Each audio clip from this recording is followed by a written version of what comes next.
There's no feeling more intense than starting over. If you deleted your homework the day before it was due, as I have, or if you left your wallet at home and you have to go back after spending an hour in the commute. If you won some money at the casino and then put all your winnings on red but it came up black. If you got your best shirt dry cleaned before a wedding and then immediately dropped food on it. If you won an argument with a friend and then later discovered that they just returned to their original view. Starting over is harder than starting up. If you're not ready for that, like if you've already had a bad day, then what you're about to go through might be too much. Feel free to go away and come back. I'll be here. Alright, thanks for coming with me on this trip. I'll understand if you have to take a break at any point. Just find a safe place to stop and quit the game. Don't worry, I'll save your progress, always, even your mistakes. This game is a homage to a free game that came out in 2002, titled Sexy Hiking. The author of that game was Jazzuo, a mysterious Czech designer who was known at the time as the father of B-games. B-games are rough assemblages of found objects. Designers slap them together very quickly and freely, and they're often too rough and unfriendly to gain much of a following. They're built more for the joy of building than as polished products. In a certain way, Sexy Hiking is the perfect embodiment of a B-game. It's built almost entirely out of found and recycled parts, and it's one of the most unusual and unfriendly games of its time. In it, your task is simply to drag yourself up a mountain with a hammer. And that act of climbing, in the digital world or in real life, has certain essential properties that give the game its flavor. No amount of forward progress is guaranteed. Some cliffs are too sheer or too slippery, and the player is constantly, unremittingly in danger of falling and losing everything. Anyway, when you start Sexy Hiking, you're standing next to this dead tree that blocks the way to the entire rest of the game. It might take you an hour to get over that tree, and a lot of people never got past it. You prod and you poke at it, exploring the limits of your reach and your strength, trying to find a way up and over. And there's a sense of truth in that lack of compromise. Most obstacles in video game worlds are fake. You can be completely confident in your ability to get through them once you have the correct method or the correct equipment or just by spending enough time. In that sense, every pixelated obstacle in Sexy Hiking is real. The obstacles in Sexy Hiking are unyielding, and that makes the game uniquely frustrating. But I'm not sure Jazzuo intended to make a frustrating game.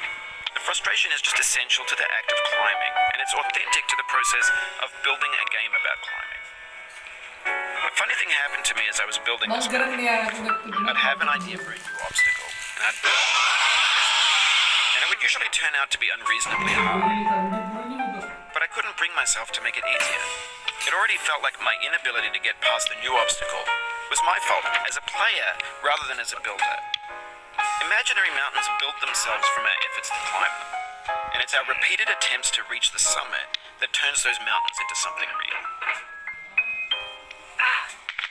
When you're building a video game world, you're building with ideas, and that can be like working with quickset cement. You mold your ideas into a certain shape that can be played with, and in the process of playing with them, they begin to harden and set until they're immutable, like rock. And at that point, you can't change the world. Not without breaking it into pieces and starting fresh with new ideas. For years now, people have been predicting that games would soon be made out of prefabricated objects, bought in a store and assembled into a world. And for the most part, that hasn't happened. Because the objects in the stores are trash, things that are fresh and untainted and unused. When everything around us is cultural trash, trash becomes the new medium, the lingua franca of the digital age. And you can build culture out of trash. But only trash culture. B-games, B-movies, B-music, B-philosophy. Maybe this is what digital culture is. A monstrous mountain of trash, the ash heap of creativity's fountain. A landfill with everything we ever thought of in it. Grand, infinite, and unsorted. There's 3D models of breakfast, Gen X's fanfic novels, Scan magazines, green screen Shia LaBeouf, banned stuff scenes on Live League. Facebook's got lifelike bots with unbranded adverts and candid shots of Kanye and Taylor Swift mashups, car crash epic failed GIFs, Russian dashcam vids, discussions of McRibs, discarded, forgotten, unrecycled, muddled, rotten, untitled. Everything's fresh for about 6 seconds, until some newer thing beckons, and we hit refresh. And there's years of persevering, disappearing into the pile, out of style, out of sight. In this context, it's tempting to make friendly content that's gentle, that lets you churn through it but not earn it. Why make something demanding if it just gets piled up in the landfill, filed in with the bland things? When games were new, they wanted a lot from you. Daunting you, taunting you, resetting and delaying you. Players played stoically. Now everyone's turned off by that. They want to burn through it quickly. A quick fix for the fickle. Some tricks for the clicks of the feckless. But that's not you. You're an acrobat. You could swallow a baseball bat. Now I know, most likely you're watching this on YouTube or Twitch, while some dude with 10 million views does it for you. But on the off chance that you're playing this, what I'm saying is, trash is disposable, but maybe it doesn't have to be approachable. What's the feeling like? Are you stressed? I guess you don't hate it if you got this far. Feeling frustrated? It's underrated. An orange is sweet, juicy fruit locked inside a bitter peel.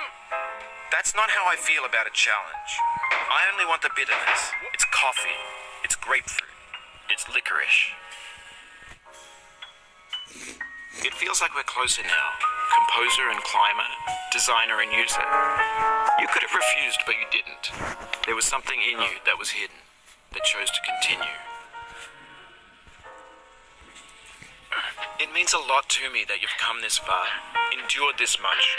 Every wisecrack, every insensitivity, every setback you've forgiven me is a kingly gift.